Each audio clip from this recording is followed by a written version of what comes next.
cuerpos de los seres vivos están llenos de población desconocida y salvaje que cohabita de forma pacífica desde hace millones de años, manteniéndose lejos de un desbalance, guerras y descontrol gracias al constante transporte y distribución de la molécula de cambio que mantiene a todos tranquilos e inmersos en su actividad constante dentro de las células. Porque ya es bien conocido que hay que adaptarse o morir en el intento durante esta supervivencia extrema, despiadada e inolvidable. Porque este es el reino letal de la célula, la membrana, los complejos y la ATP sintasa. Bienvenidos.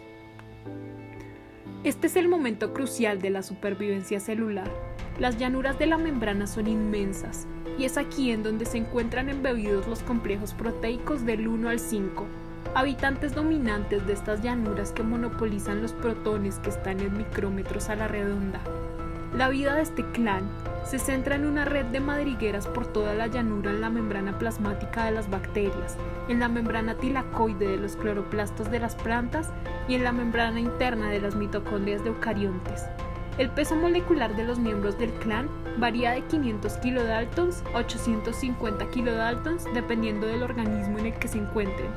Y es gracias a ellos y a su formación defensiva de cadena de transporte de electrones que se da la fosforilación oxidativa, un proceso mediante el cual se oxidan moléculas como NADH y FADH2, transfiriendo sus electrones al oxígeno y aprovechando la energía resultante para la síntesis de adenosintrifosfato o ATP, molécula equivalente a la moneda de cambio de energía del metabolismo compuesta por una ribosa, una adenina y 3 grupos fosfato, que se da de forma específica a partir de ADP y fosfato inorgánico usando la fuerza protón motriz por uno de los miembros más importantes en la jerarquía del clan, el complejo 5, mejor conocido como ATP sintasa, miembro de gran complejidad que ha sido tema de estudio por más de 4 décadas debido a que funciona del mismo modo que las turbinas de las centrales hidroeléctricas y por el cual los exploradores como nosotros, Paul Boyer y John Walker, ganaron un premio Nobel en 1997. Es en este lugar, y gracias a este clan, que se produce la mayor migración de protones del planeta, una ruta circular que dura toda la vida en busca de energía, ya que estos pobres protones en busca de un gradiente de concentración no se pueden difundir libremente a través de la barrera de fosfolípidos custodiada por el clan de complejos, debido a su carga positiva, por lo que se ven obligados a circular por proteínas de canal que los llevan de la matriz hacia el espacio intermembranal, o el caso del miembro más importante del clan, que también puede llevarlos desde el espacio intermembranal hacia la matriz de ser necesario.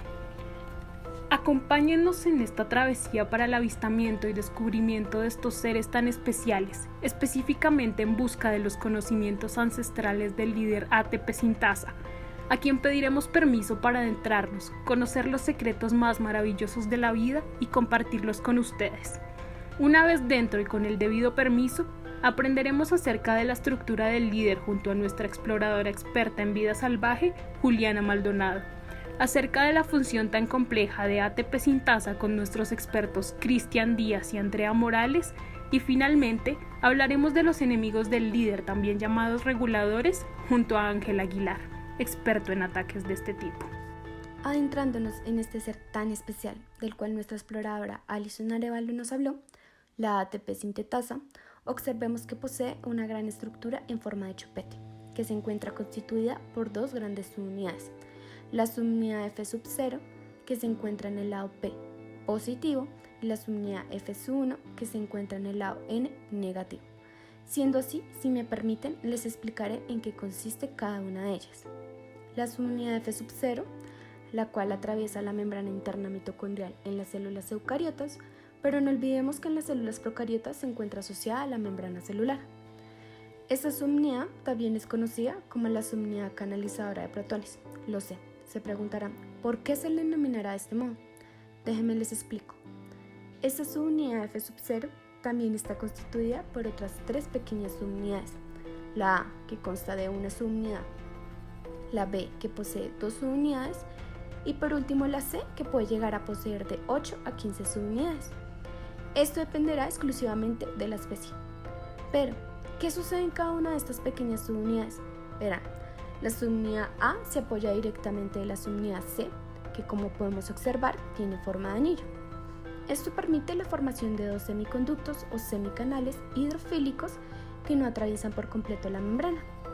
Es por estos semicanales que pasarán los protones de hidrógeno del lado P al lado N sin atravesar la membrana. Por el contrario, la subunidad C formará un anillo hidrofóbico que sí atraviesa la membrana interna mitocondrial o bien la membrana celular.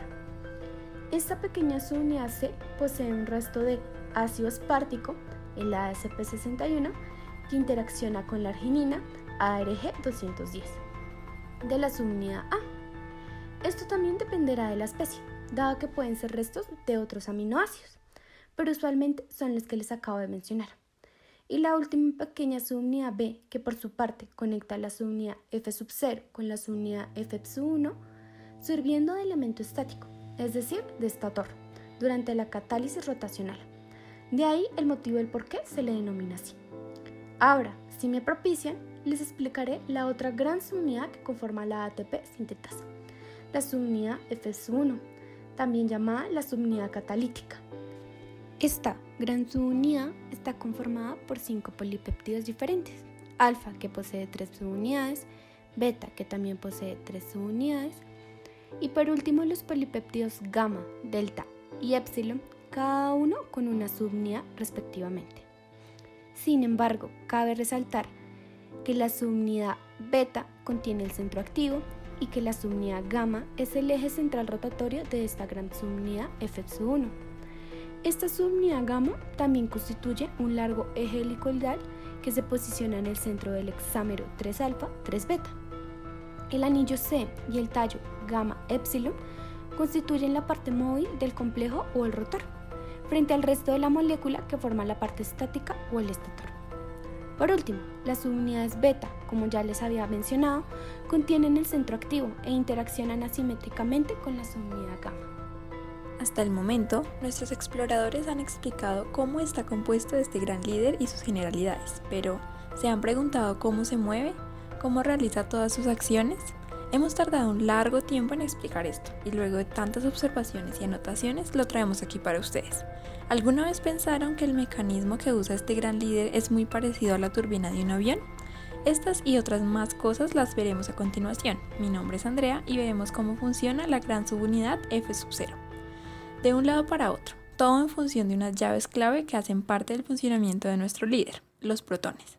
Siempre les encanta fluir desde donde hay muchos de ellos para hacerle compañía del otro lado a otros pocos que se sienten muy solos. Pero mientras hacen este movimiento, como todo en la vida, se produce o gasta energía. Y es así como llegamos a uno de los funcionamientos de esta majestuosa máquina, la catálisis rotacional. Como toda máquina, sus partes se ensamblan para lograr un andamiaje perfecto para el paso de protones y síntesis de ATP. Es por eso que, como dos fichas perfectamente encajables, se une el canal de protones F0 y la parte catalítica F1. Allí brindan el mecanismo ideal para que uno de los visitantes más frecuentes de la ATP sintetasa, los protones, puedan pasar mediante semiconductos ubicados en la subunidad A y que siempre a favor del gradiente electroquímico permitirán a estas partículas adentrarse en este gran líder hasta llegar a la subunidad C. Una vez llegan a esta gran rueda volante, conocida como la subunidad C, al parecer, esta suele ser la atracción favorita de los protones, ya que se suben a esta y una vez se completa la primera vuelta, son liberados hacia el lado negativo, es decir, el lado N, por otro de los toboganes que usa estos componentes, el semiconducto de la subunidad A que mira hacia la matriz. Adicional a esto, hemos encontrado que la rueda volante sigue un orden de acuerdo a lo que el gran líder necesite. Si ésta necesita transportar protones, gira en sentido de las manecillas del reloj, pero cuando ésta se encuentra débil y requiere energía, gira en sentido contrario a las manecillas, produciendo la energía para poder funcionar, el ATP. Toda acción generada tiene su consecuencia. Es por esto que en el momento en que la subunidad C empieza a girar, produce una rotación de la parte central del gran líder, en donde están alojadas las subunidades gamma y épsilon y realizan movimientos continuos de 120 grados. Esto hace que se generen más cambios, ya que las subunidades alfa y en especial la beta sufren cambios de conformación en algo que se conoce como cambio de unión. Este cambio de unión también permite la entrada de la batería descargada conocida en el reino celular como ADP y fósforo, para que dentro de esta máquina se recargue y salga de allí transformada en ATP. Como ya lo mencioné, en la subunidad catalítica beta es donde se genera esta recarga, mediante el cambio de conformación de tres partes fundamentales. La primera, que se conoce como abierta, que es donde entran o se liberan los componentes conocidos como nucleótidos. La laxa, que es donde la batería descargada, es decir, el ADP y el fósforo, se queda retenida. Y finalmente, la cerrada, que es donde se recargan y se liberan estas pilas para proveer energía a diversos procesos en todo el reino celular y permitiendo, mediante la liberación de ATP, que el proceso se pueda volver a repetir.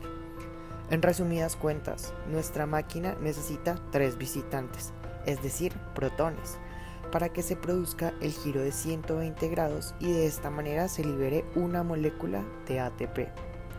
Finalmente, es importante entender que en este paso de un lado a otro y de la producción de ATP existe una reacción que permite mostrar este proceso, que como se muestra indica un equilibrio y esto permite desplazarla de un lado a otro.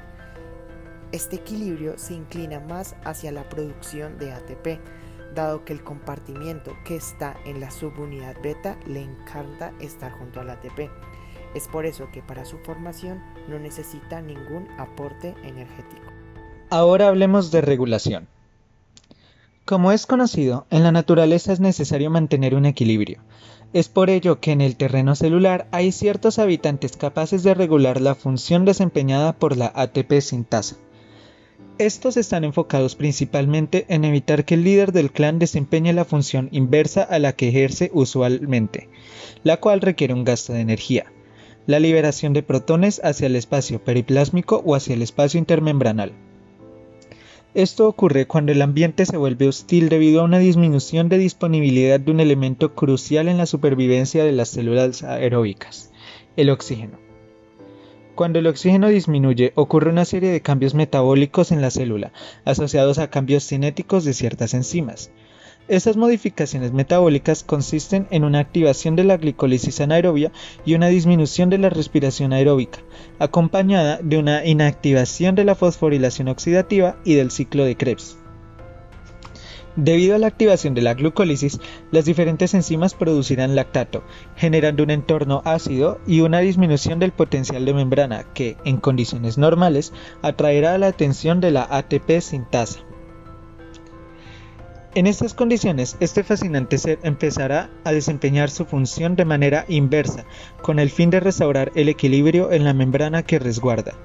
Para ello, iniciará un proceso en el que hidrolizará el ATP producido durante la glucólisis y bombeará protones hacia el exterior, lo cual, no obstante, podría llevar a una lesión en la célula e, incluso, al colapso de esta, debido a la pérdida del motor energético que mantiene la armonía y el adecuado funcionamiento del ambiente, el ATP.